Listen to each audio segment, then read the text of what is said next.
Good afternoon, folks, and welcome to the third Pep Talk live stream. Today, we're going to be covering keeping the team together. So that's following on from the last couple of weeks where we have talked about the Great Resignation. Was it real? Last week, we talked about attrition and how we could turn that into attraction. And this week, we are going to cover the topic of keeping the team together. So just by way of introduction, Gus Ryan is my name. I'm head of marketing at PepTalk. And just by way of introduction to PepTalk, we are a team engagement and action platform. And the basis of our product is on, or the backbone, if you like, to our product is insight action and measurement. So we will survey your people, we'll see how they're doing, we'll give them things to do to build engagement and connection, and we'll measure the results then and go on from there and basically get your teams humming. We understand that teamwork is the center of gravity in an organization, and that's ultimately what we want to help get better. Today, as ever, I am joined by Nile Carroll, Chief of Global Partnerships at PepTalk. Good afternoon, Niall. Hiya, Gus. How you doing, man? I'm very well. I suppose speak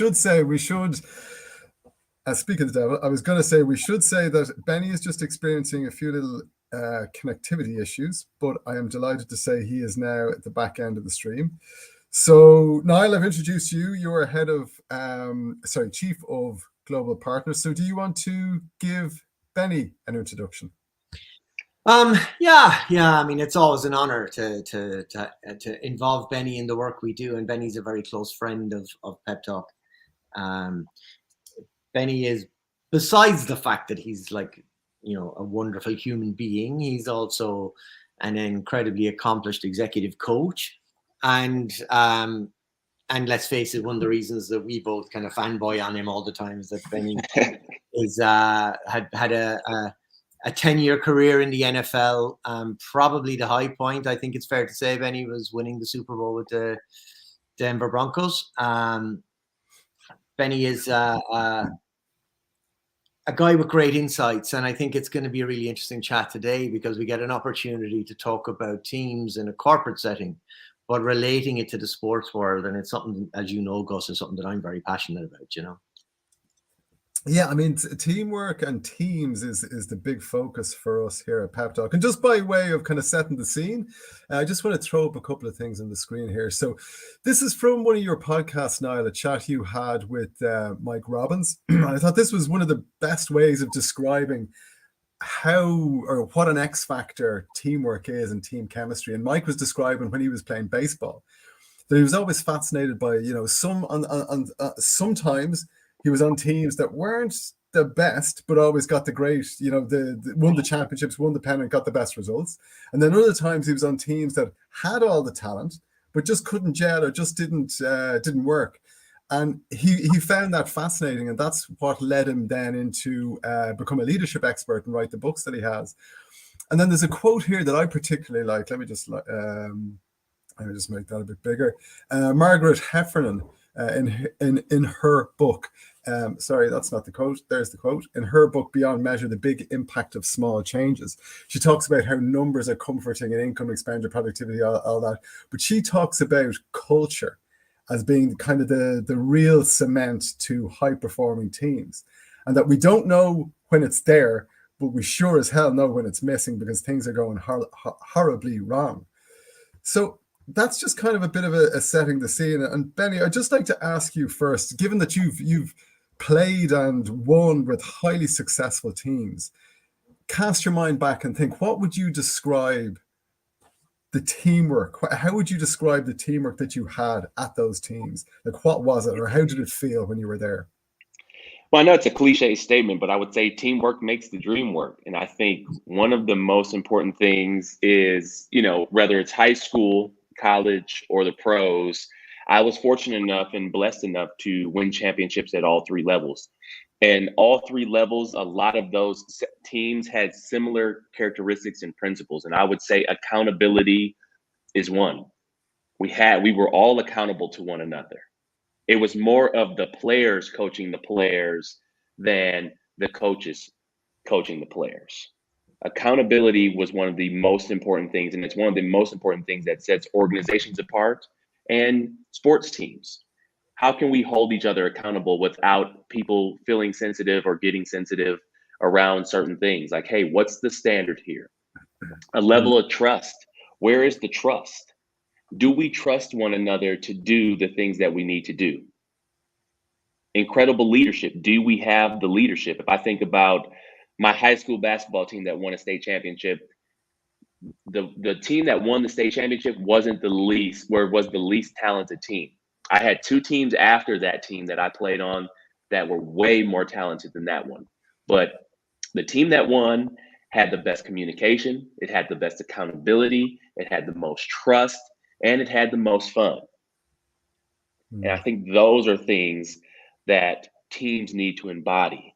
And then when you have an incredible team, that is what brings that culture out. And that's where you have, and you can retain those people, those employees. They want to come back to your team. They want to stay in this culture. They won't even take more money because they know what you have here is more special and meaningful. And there's also the word I like to throw in there is honesty. And maybe that's part of the trust thing you were talking about, Benny. But there's a rugby league team in Australia called the Melbourne Storm, and they have this system after every game. They lock the doors in the dressing room. It's just the 17 players and the manager, and they go around the room and they say, "Okay, everyone stand up. Who thinks you played well today?" And then they say, "Okay, everyone stand up. Who thinks they didn't play well today?" And then they kind of flip it and they say, "Now everybody tell the people who stood up who thought they played well if they played well or not. Like tell them if you thought they played well, and the people who didn't play well, tell them if you thought they didn't play well." So it's that kind of 360, 100% feedback, and that can only exist if you're 100% honest, but then equally that you trust the people, that they're not just saying you played bad because they're trying to get at you, but they know that, and maybe now I'll bring you in here, that honesty thing. They know that if they can tell you, "No, you weren't at it today," that you'll take that for what it's meant and try and build on that for the next performance. So now, what do you think about that, about honesty and maybe? I think it's hugely important, Gus. I think to touch on what Benny was saying and then to follow on with what you're saying there, I think when you think about the word of 360 in the corporate world, the principle of a 360 is brilliant. The idea that you get a full revolving review of how you're viewed in the company, strengths and weaknesses. If you're in a championship winning team like Benny's been in several, you understand where you're at and what you need to do to be better and what you're strong at. It's very clear when you're in that environment. But the problem you have when 360s are delivered is that the people delivering the 360s haven't built up the layer of trust with the person receiving it. So there's a really uncomfortable conversation because suddenly you're getting negative feedback and the person who's given to you is kind of like, "Well, look, it's not like, I'm not saying I can say we're wrong now, and it's this really kind of round the houses conversation. Whereas when you have that trust with a leader, like just say, for example, a coach or your teammates, you can say, you know what, you weren't on it today. And I can say that to you because you know that I will go to the wall for you. And if I was on it, then you can say, "Well, look, fair point. I wasn't quite at the level I should be at today." And Isa, our friend Isa, I've told you about Isa before. He's a New Zealand rugby player and another great friend of PepTalk. But Isa always talked about a thing he learned down in Auckland where the players would have a very similar review to the Melbourne Storm, but they would have a thing where they'd say, "Put your hand up if you felt you were 7 out of 10 today." And their argument was, if you can't be 7 out of 10, you don't deserve to call yourself a professional. So if you weren't 7 out of 10, why? But if you were, and he said what you had was you guys who might have scored, they might have scored 3 tries in the game. Try being a rugby version of a touchdown, Benny, just to dumb it down for you. But a guy's going 3 tries in a game, and he might keep his hand down if somebody said, "Were you a 7 out of 10 player?" And they kind of go, "No, don't do that. Don't do the false modesty thing. You were a 7 out of 10. You were the man of the match. Put your hand up." And it's kind of this thing about like calling people out on different levels and being comfortable. And I personally think a great example of it was, we've talked about it before, Gus, but Graham Henry, the New Zealand All Blacks coach, used to do these rip-roaring rah-rah speeches in the dressing room. And I've shared this before. I may have even shared it on these streams. But the point of it was that he sat down with his captain for coffee one day. The captain was a guy called Tanu Maga at the time. And he said, asking him to review, he was asking his captain to review his performance, which first of all is a really important thing in a leader, to be vulnerable and to be willing to share and ask questions of the people around you.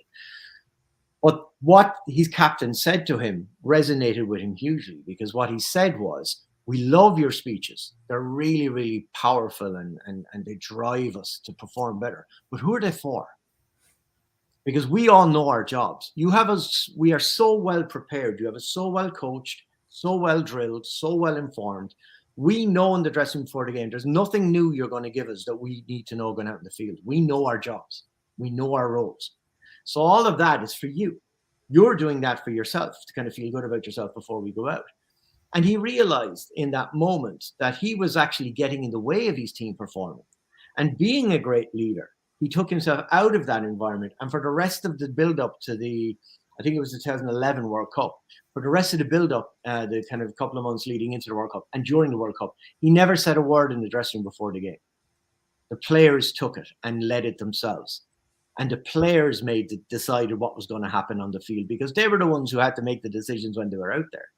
And Benny, going like I've been rabbiting on there for a few minutes, but going back to you, like that is the kind of thing where I've heard you speak before about like playing with, say, someone like Peyton Manning, and understanding that, you do all your practices, all your drills, you've got all the kind of different plays that you've all prepared for.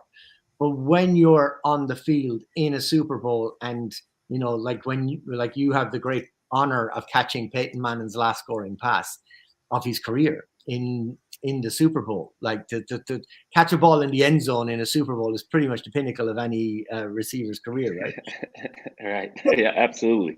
But you guys made the calls on the field and you trusted your players and your teammates to make those calls. Would that be fair to say? Yeah, absolutely. It definitely came down to trust. And I think one of the things that Coach Kubiak made sure that we understood is that, hey, when we were trying to win a Super Bowl, that's the type of team we had. We wanted to win a Super Bowl. But one of the things that he said is that we don't win the Super Bowl in February. We win it in April. And that's when, off-season training started. He said, you got to win the days. And that's a good phrase. You win the days, because when you win the days, you win the weeks. When you win the weeks, you win the months. When you win the months, you win the year. Mm-hmm. And that's how we had to start that year. And that's how we started that year. We started out with great expectations, but the standard was set. The standard was set so much and so high that, okay, we know that we're going to have healthy conflict. We know that we have to have trust. We know that we have to have a foundation that we can always go back to in terms of teamwork, plays, accountability. Who are we? What are we trying to achieve? So I think, when we're thinking about teamwork as well, and we're thinking about team dynamics, trust, building accountability, make sure those goals are set so high that it creates that type of environment, that type of culture. Can I just ask you, Benny? So when we think about teamwork, when we step back, when we think about great teams, I think people will default to thinking, well, great teams start with great players, when it probably starts with relationships and friendships and trust and all the stuff you've been talking about. So in the event that you do get a good team, but say one player is clearly the better player and maybe starts to destabilize the teamwork, how do you overcome that? Or have you been in a situation or seen situations where that became an issue, and how did people overcome it?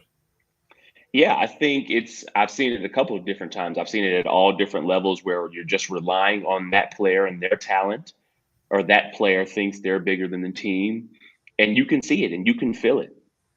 And those teams don't do well. They just don't do well. And I think the way that you can handle it is by showing them the bigger picture in terms of how they fit into this puzzle. But I've also seen it in situations to where you can have a dynamic player and another player will hold him accountable. A player of that same stature, the leader of that team, will hold that player accountable. And at the end of the day, the best coaches that I've played for won't accept that. and hey, this is the standard, and they don't care how talented you are. If you don't fit well on this team, then you just won't be on this team. And I think that's one of the things that I learned from Sean Payton. Sean Payton was not adding players into the team or the culture because they had such an established culture. They would not add player no matter how talented if they did not fit into that culture. And that comes back to recruiting. That comes back to interviewing the right people, asking the right questions, and getting people on the right team. Taking a good look at your culture and seeing what kind of people that you have and making sure you don't damage that. That's also super important when you're thinking about leadership, culture, teamwork. As you're adding players or adding people to your organization, making sure they're the right people that fit in with what you already have going on. Don't jeopardize what you have going on. A so-called less talented team that works together is way better than two incredible individuals that are dragging the team down because they think they're better than everybody else. That's so true. And what's interesting there, and Gus, going back to that quote you read from Margaret Heffernan, the only thing I disagree with, she's absolutely right about it being the secret sauce. But the one thing she said was that nobody has the recipe. And I think the reason we don't have the recipe is because we look so hard for the complicated answer to things. And there's a lot of money spent by companies on trying to build a culture. And what is culture? Culture is your people, it's your relationships, it's you're willing to have conversations with each other. And as Benny pointed out, it comes back to it actually comes back to recruitment. You know, how often you hear people talk about somebody being the right fit when they're hiring someone. What does the right fit mean? You know, and sometimes the problem you make is that the right fit is somebody who's going to do what you tell them, when actually sometimes you're better off hiring the person who's going to actually question it and is going to challenge you to be better. And the great example of leaders, and you mentioned Sean Payton there, Benny, the great example of leaders like that is they're never threatened by somebody having an opinion. They're always asking questions. They're always looking for solutions to problems. And that's where I think sport can teach business so much. And I don't know how much you're seeing that, Benny. You know, since you've stepped out of sport and are focusing on the business world full time, have you seen a lot of that? Yeah, I think a lot of people right now are worried about culture. They're worried about teams. They're worried about, do I have the right people? But a lot of leaders aren't trying to take the time to actually answer those questions. They're just trying to put a Band-Aid on it, so to speak, and just hire fast. And then, the turnover is super fast. But right now, what's the standard? What will you accept? What won't you accept? And I think great leaders in organizations, great leaders in sports, great entrepreneurs who are building companies right now have incredible intention in terms of what they're doing. They intend to hire the right people. They intend to have a great culture. You don't just want to have a culture, you want to have a culture of performance. And what does that look like? That means people are screaming about your culture. They would run through a wall for you. Yeah. They would run through a wall for each other. The communication is so crystal clear. But I think a lot of leaders are not clear on what they want, where they're going, and who needs to do what by when. A lot of things that I've seen in organizations now, the ones that are starting to pick up and do things and that are moving at an incredible pace, have a lot of clarity around who they are and what they do. And I think clarity brings power. Completely. Knowing your role is so important. Can I just to jump in there, just while you were talking about you moved from sport into business, can I ask both of you then? Sports seem to get it so right. They seem to understand that, and I know you hate this term, Niall, but the soft skills side of things and how important, like they are essential skills, Niall, I think is the way you describe them. Sport understands that, and they'll put time and energy into it. Maybe, it's not perfect. They should maybe do more, but business doesn't seem to pay it any mind at all. I know it's getting better, but it's still the absolute last thing the business is going to spend money on. And if they're asked who they need to hire, they need to hire someone with these skills or this experience or, with that knowledge. Why do business get the team bit so wrong on the culture side? Well, I think personally, I think there's two things there. There's one is we probably need to cut business a little bit of slack, because it's much easier to measure success in sport than it is in business, in the sense that, like Benny plays in the Denver Broncos, they go to a Super Bowl, they win, they're forever Super Bowl champions. They lose, they're another team who's lost the Super Bowl, and people even remember who was in the Super Bowl. Like it's like this year, you remember, like, it was an awesome game, but you remember the Rams for winning. Do you remember who they beat? I mean, obviously, if you're a fan of football like I am, you do. But it's difficult for business in the sense that, there's so many measurements in sport that it's easier to keep track of where you're at, and it's easier to see the impact of your culture. But the one thing I would say is that sport isn't necessarily brilliant at it. What you have is you have certain teams who get it, or certain coaches who get it. And like, my personal favorite in all of these conversations is John Rudin, who is like one of the great coaches of all time, and won 7 basketball collegiate titles back to back, and produced some of the greatest talent that's played in the NBA, and was a guy who just totally understood, respect for the people who were playing for him. Never needed to raise his voice, never needed to belittle someone, always trusted the players to have an opinion on where the game is going and how to play the game.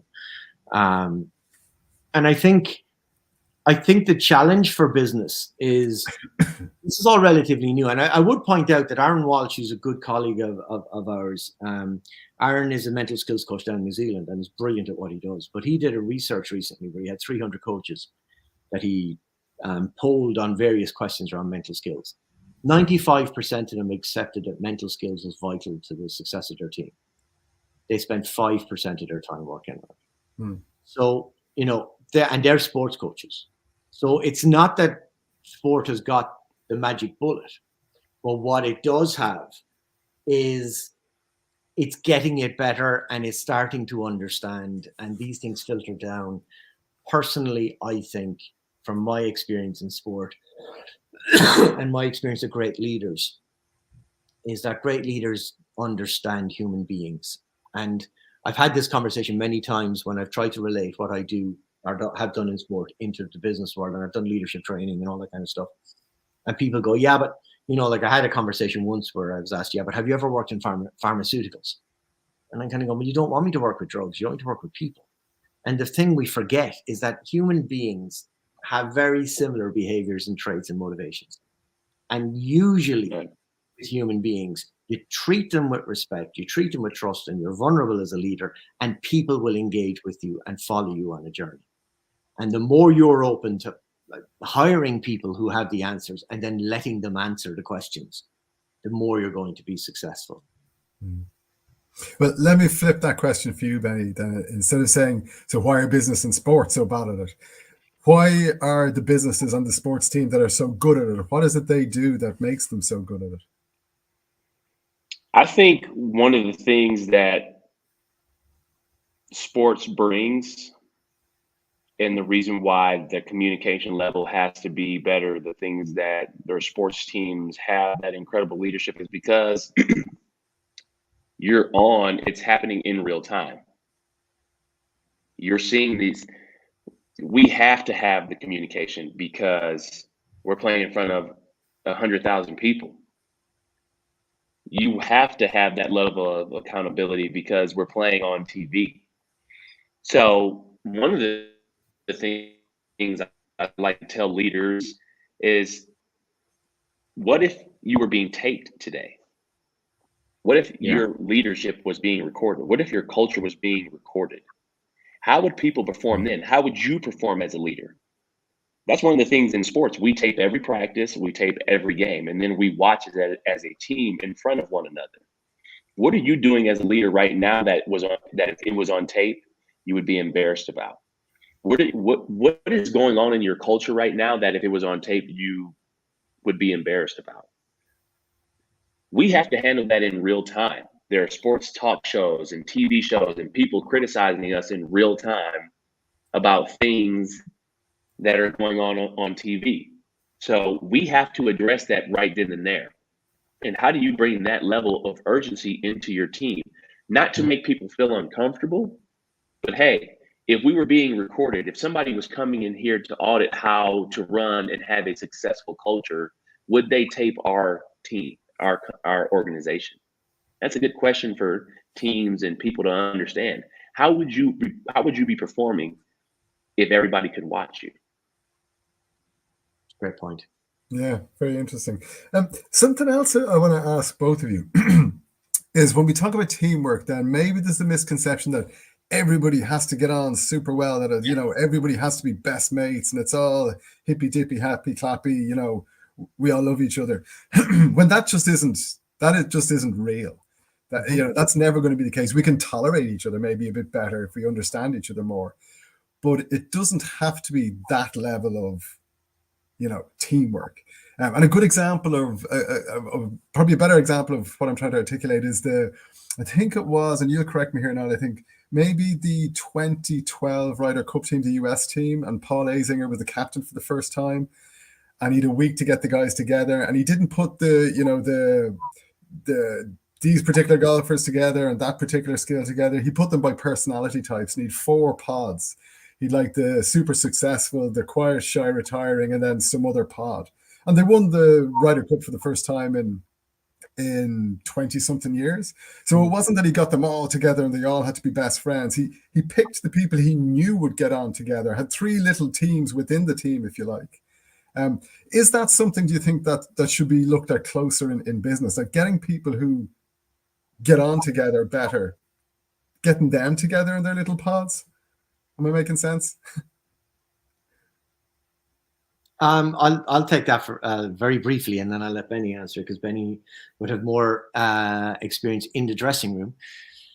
But I've seen it in my career. I've seen players who absolutely did not like each other, did not have anything in common, you might see a kid who's fresh in the team, and you might see a guy who's a veteran, and their lives are at different places, and they don't socialize together, and they have nothing in common. Like the older guy's going home to his family, the younger guy wants to go out party. You know, it doesn't matter if those people are very closely aligned. You don't have to go away for a camp for a weekend and become the best friends. A really great example from sport over here was the Manchester United team that won the treble in 1999. You had Andy Cole and Teddy Sheringham in that team who never spoke to each other. They absolutely, fundamentally did not like each other and would not speak to each other. And if they did, they'd be likely to come to blows. But they had a brilliant leader in the dressing room. They had a series of leaders in the likes of Roy Keane and Peter Schmeichel and excuse me, and Steve Bruce and all these kind of guys who kind of managed the dressing room, and the senior guys who held them all together. But it didn't matter that their personalities didn't work, because they knew their roles. And when they went out on the field, they performed their roles. And what they did perform, they performed exceptionally well, and they kind of created history that year and winning up pretty much everything. So I think I think it's about understanding, obviously putting people together who work well together, but also understanding that, you know, this kind of concept of us all going away for the weekend, firing, you know, off to an archer's, whatever you call it, firing arrows or things, and all becoming the best of friends over the weekend. It doesn't matter. It doesn't really make any difference, because it's not about being friends, because you're entitled to have a life outside of work that is different. And you're entitled to be at different stages in your life. And some people want to be at home and having a quiet evening in. Some people want to go out. You know, some people want to watch, you know, Bridgerton. Some people want to watch Narcos. You know, it doesn't matter. The key thing is that if you have enough accountability, trust, and respect within your organization, and transparency, that, yeah, we accept you're all a little bit different, but when we're here together, we all know exactly what it is we have to do, and we're going to do it. And that's what leads to success. And Benny, I don't know, how do you feel about that? Did you have that experience in the dressing room with people who you could see, like guys in the team that weren't quite connected, or were on different levels, or maybe even didn't like each other very much? Absolutely. And I would agree exactly with you, is that people don't necessarily have to agree with one another's lifestyles, how they choose to look at the world, but what is the common goals? What are our common goals as a team? What's our collective? What's our individual mindset? Let's make it into a collective mindset when we are in here in the building, when we're doing projects, when we're doing certain things. And let's not hold things against one another. But hey, what's our goal as a team and how are we going to achieve that? That's the most important thing. Keeping the main thing, staying focused and understanding that we're doing something that is bigger than ourselves. And that's what the best teams do. They understand that they're trying to achieve something bigger than themselves. So regardless if I don't like this person personally, we're all on the same team and we're trying to achieve this one thing that's going to change our lives forever. And how do we put that aside right now to achieve and do our jobs to the best of our ability? There's maybe just one last thing I want to ask. I know it's something I've heard you talk about, Benny, and Niall, you've definitely spoke about this before, is the idea that the leader, it's not just one leader, it's not just the coach or the captain. The leaders can come from anywhere within the team or organization. And I'd just like to hear your thoughts on that, Benny. Yeah, leadership has no title. I think everybody will be in a position to lead today, tomorrow, and for the rest of their lives. It just comes at different points in times. There are people with the CEO title, COO title, CFO title, the manager title, but everybody will be in a position to lead in terms of a conversation every single day. And that's one of the things that we like to go in and help organizations understand, is that everybody should have a leadership stake within this company and on this team, and giving people the responsibility and the autonomy to act as if, I think it's just one of the most important things, is that if you have a whole bunch of leaders instead of just 2 to 3, your team is going to perform that much better. So how do you put people in leadership positions to help them understand that they're leaders, but also just have a culture of leadership first? And how would you act as if you were the CEO? How would you act as if you were in the position to make this decision? And how would you lead people on this team if you were heading up that team? I think putting people in leadership positions to grow is the best way to do it. That's one of the things that we do here in football, is that we have days where we give our veterans days off, and we put the young players in leadership roles to have them experience what it's like to be a starter. So when it comes to somebody getting injured, they've already been in that situation and position. So it's not something new. It's just like in an organization. If you put people in leadership positions, if somebody has to leave, or somebody has to or wants to go take another job, you've already developed your next generation of leaders. They're already within your company, instead of you having to go out there and get some. Great message. Yeah, there's nothing more empowering than giving someone the autonomy to lead either their own little area or the people in their direct within their sphere of influence. Niall, have you anything to add before we bring it to a close? Do you know what, Gus? Not really, because I think Benny really nailed it there. I think that's it. I guess it's the key to culture is not to feel like as the leader you have to have all the answers, and that it's okay to push out to the people around you kind of responsibility for making decisions. Actually, I recorded a podcast yesterday, which will be going up at the weekend, and it was with a woman who's enormously successful in business. She's an entrepreneur, and basically, like, she lived in Bel Air beside Charlie Sheen and Robbie Williams and one of the Hilton sisters and all this kind of stuff. And Robbie Williams actually sang at her wedding. So this is the kind of circle she mixed in, like the kind of circle we all mix in. But she was telling me she set up an insurance company down in Australia, and she had a coach working with her. So Benny, you'd be interested in this. And he was a corporate psychologist, and he was advising her on how to be a better leader. And she made a decision when she set up the company down in Australia to ask him to be the CEO. And he became the CEO of this company. And he hasn't made one decision since he took over. He's there about 6 months now. He hasn't made one decision. What he's done is he has empowered the team around him to make the decisions. He's imparting that onto them, and they're making the decisions. And the really interesting thing, and it was the last kind of comment she made to me at the end of the podcast interview, which obviously I will encourage everybody to go and search for Works Broken and hear it. But the key message that she gave me at the end was that their productivity and their profits have gone through the roof since she made that decision. And it's the smartest decision she's made in business. And the decision she made was to let somebody else make the decision. Who would let somebody else make the decision? And I think that's the most powerful thing of all. I think that's a great way to finish. Benny, thanks a million for your time.